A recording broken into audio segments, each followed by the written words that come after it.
Hey y'all, I wanted to give my own analysis of the DC All-In special. So I have some notes here.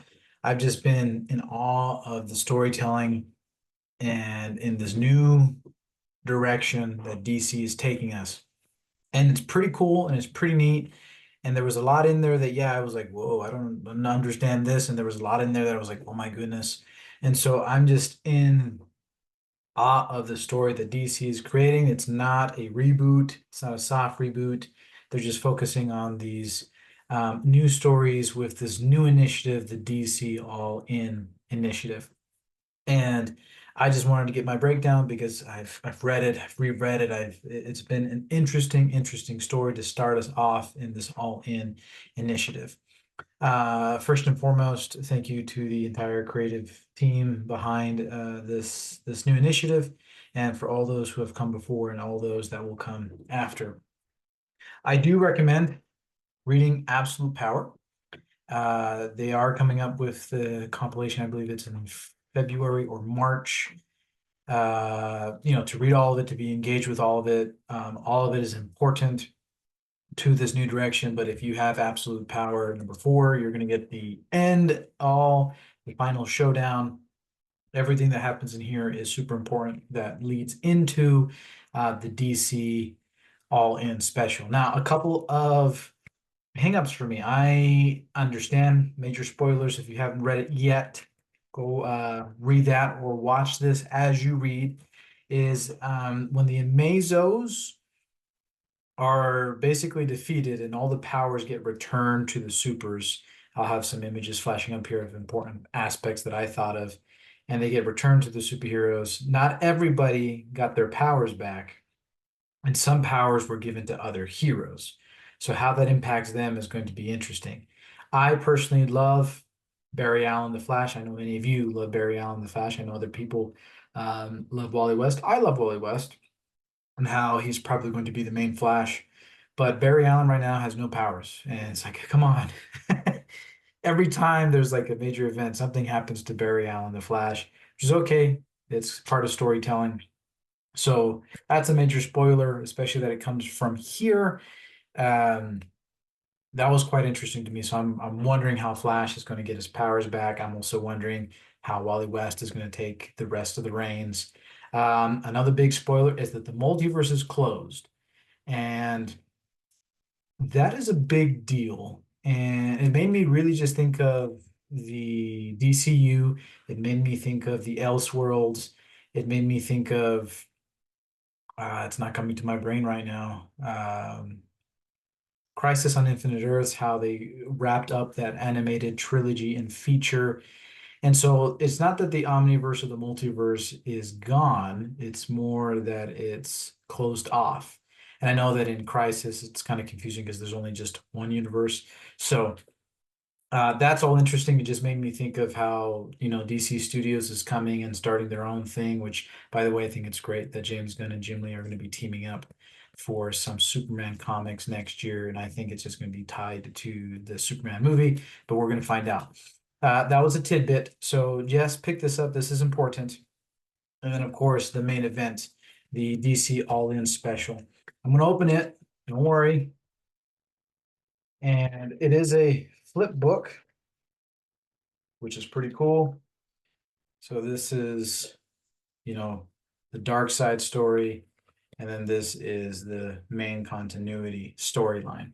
So the cover art is by Daniel Samperi. I apologize if I don't pronounce names correctly, and Alejandro Sanchez. Um, Wes Craig is the artist on the story called Omega, which is like dark side story. The Daniel Samperi is the artist on Alpha, which is the main continuity Justice League story. Um, Alpha is by Joshua Williamson and Scott Snyder, and Omega is by Scott Snyder and Joshua Williamson.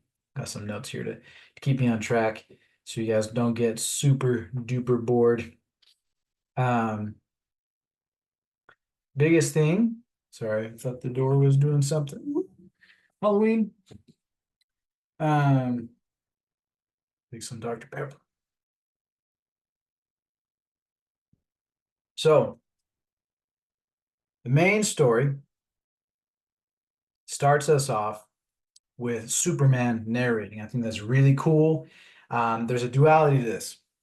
And if you don't know, Superman is the center of the DC universe, the main continuity universe. It was told by Dr. Manhattan, has been repeated by the Spectre.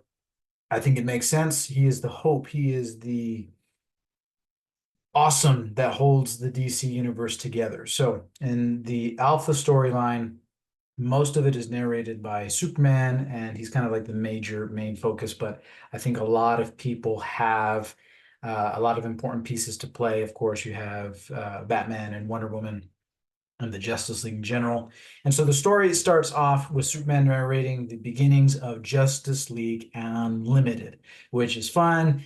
It, of course, in my brain, I started hearing da na na na na na na na. So that was fun. It made me think of my Justice League Unlimited, which there might be some homage to that. And they have this really neat card, this membership card that I really want. That basically pairs people up for certain missions, but it also is a unique card to them. And so Superman's catching us up with what's happened so far and with this new big initiative. Booster Gold becomes a very interesting piece to this story. My first exposure to Booster Gold was Justice League Unlimited in that episode. And I'm glad that they're kind of giving him some time to shine, and he's going to be important. And he has, because he's a time traveler, he comes from the future, and he experiences something in this story that creates a whole different future. And his little robot companion Skeets tells him, "This isn't supposed to happen," or I think Booster says it as well. But he's trying to find a sense of belonging, and I think that's really relatable. I related to Booster Gold. We want to relate. We want to be a part of this story. So, Mr. Terrific welcomes everybody to everybody who came to the Justice League meeting to show off the new watchtowers. Good to see a lot of familiar faces, the JSA, um, so on and so forth. But something epic major happens in their conversation. Darkseid shows up trying to be merged with the Spectre, and the Justice League goes full on offensive mode. This is not a good thing. They just had a major event with Amanda Waller. Now they're having this major situation with Darkseid. Um, then after they do everything they can to stop Darkseid, at least they think they're stopping Darkseid. Superman is very much on the focus. He's the only one who can defeat Darkseid, and he uses his power combined with other magic elements to kind of expulse, or what they think they're doing to expulse Darkseid. And then what happens is the special card that is important in the future has been altered, and it creates kind of um, a doorway, kind of a weird boom tomb doorway that has made a break in time in space. And then I believe his name is Orion. Orion has to go speak to the High Father to figure out what's going on, because Darkseid is nowhere to be found in the universe. And so the only way they can figure out what's going on is someone goes through this time split in time situation, kind of like a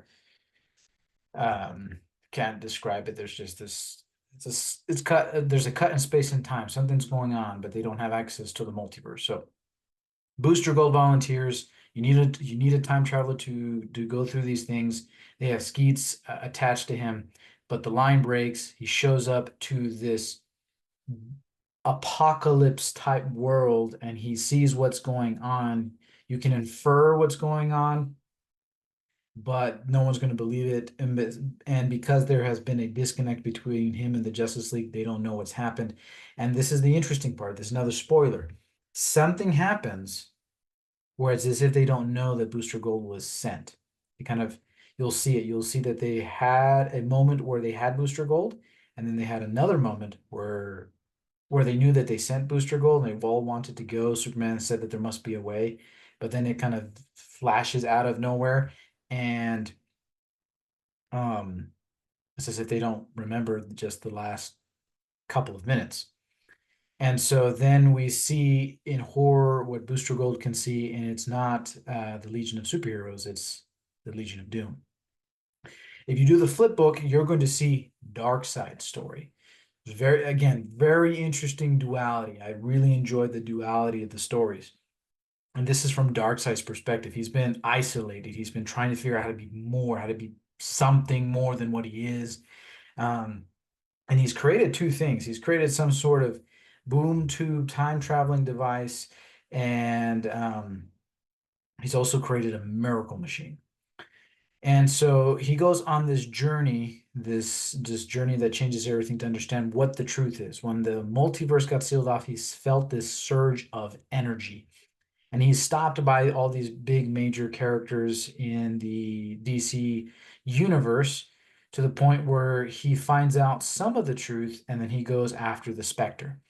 And the Spectre is not, he's trying to merge with the Spectre. He's trying to see the truth from the Spectre because the Spectre can see all. The Spectre is super duper important. I don't know where he's been at. I haven't caught up really much with my Spectre lore, but he, from my understanding about the Spectre, he passes multiverses, omniverses. He does all this stuff, and he's been a major part. And I really liked Wes Craig's illustrations and art. It was really cool. He kind of brought me back to like Crisis on Infinite Earths, and it just reminded me of that style, and it just brought me back to that story, very reminiscent of that. And so this kind of Darkseid is narrating how the Spectre was trying to call on the heroes to kind of help him out, and he's understanding the truth, and he's learning about his place, his part of the balance, because Darkseid is a fixed point. So every story is leading up to Darkseid. And so this is the part that was kind of confusing to me, where he believes that he becomes more of is where he is the center of a chaotic universe, where his part to play is that there's the opposition in all things type thing. There's like the negative energy, and he's a fixed point in the universe. But for him, what it sounded like was that he wanted not just to be the fixed point of the universe, he wanted to be, in essence, the duality, like Superman, the center of that one universe. And so he's using this one universe to his advantage, where he has all the chaotic power, all the chaotic energy that's building up, so that he can use it against Superman, Batman, Wonder Woman. And there's this really cool narration as he describes the absolute universe, the universe that hope is not the center of it, but it's chaos. Um, we get a glimpse of Wonder Woman, we get a glimpse of absolute Batman, we get a glimpse of absolute Superman. And then he finally gets it. He says it is a universe that exists out of time and space, hidden as the truth was hidden from me. Its timeline complete and yet still solidifying. Above all, it is mine. It is me. It is reality where I can finally become what I was meant to be, where I am unleashed, where I may grow 1,000 feet tall, where my voice will shake planets. A reality where Darkseid will be, and when I am him, I will return for the other world and crush it.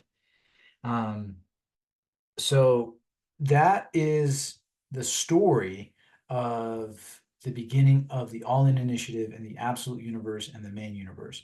So my analysis, you've kind of heard it throughout, and I hope it's been beneficial, that we're seeing the two sides of the coin, not a two-faced coin, but if Superman is the center of this universe and Darkseid is the center of the other universe, and then the whole story is going to come together at some point, clashing. I'm just interested in seeing in this world, in this absolute universe world, that it does give you some DCEU vibes. How this Superman reacts to this world, how this Wonder Woman reacts to this world, how this Batman reacts to this chaotic world. I'm going to open this up again because I didn't have this in my featured notes here, but let's see if I open this up, it's going to tell me. So for absolute Batman, it says no mansion, no money, absolute warrior. And then for absolute Wonder Woman, no island, no Amazons, absolute fury. For Superman, no fortress, no family, absolute defender. And there's this part here that I wanted to quickly address. A world where hope is the underdog, where it is the villain, the opposing force, and where it will have to burn brighter than ever before to survive at all. And that's pretty cryptic, how Darkseid really views the universe. Um, it's interesting, very interesting. The duality, the pieces, how important Superman is, how important Darkseid is. So this is really cool. Um, I really believe that this is going to be a really fun initiative. They have all these stories starting off with new arcs, and we're going to be learning about how DC is going to operate with this new situation. We're going to see how it all comes together. Um, Lois Lane has superpowers now. I'm still glad that we have this main continuity with new story arcs, and I'm excited for this new Absolute Universe. I am going to be picking up the first issue for each of these, Superman, Wonder Woman, and Batman from the Absolute Universe, but I will be continuing with Absolute Superman because, as you know, Superman is my guy. So that is my analysis. Hopefully, it was helpful. I've just really enjoyed this story. I'm really engaging with the storyline, and I can't wait to talk to you more about it. We're going to have more information soon, more videos soon. Catch you guys next time.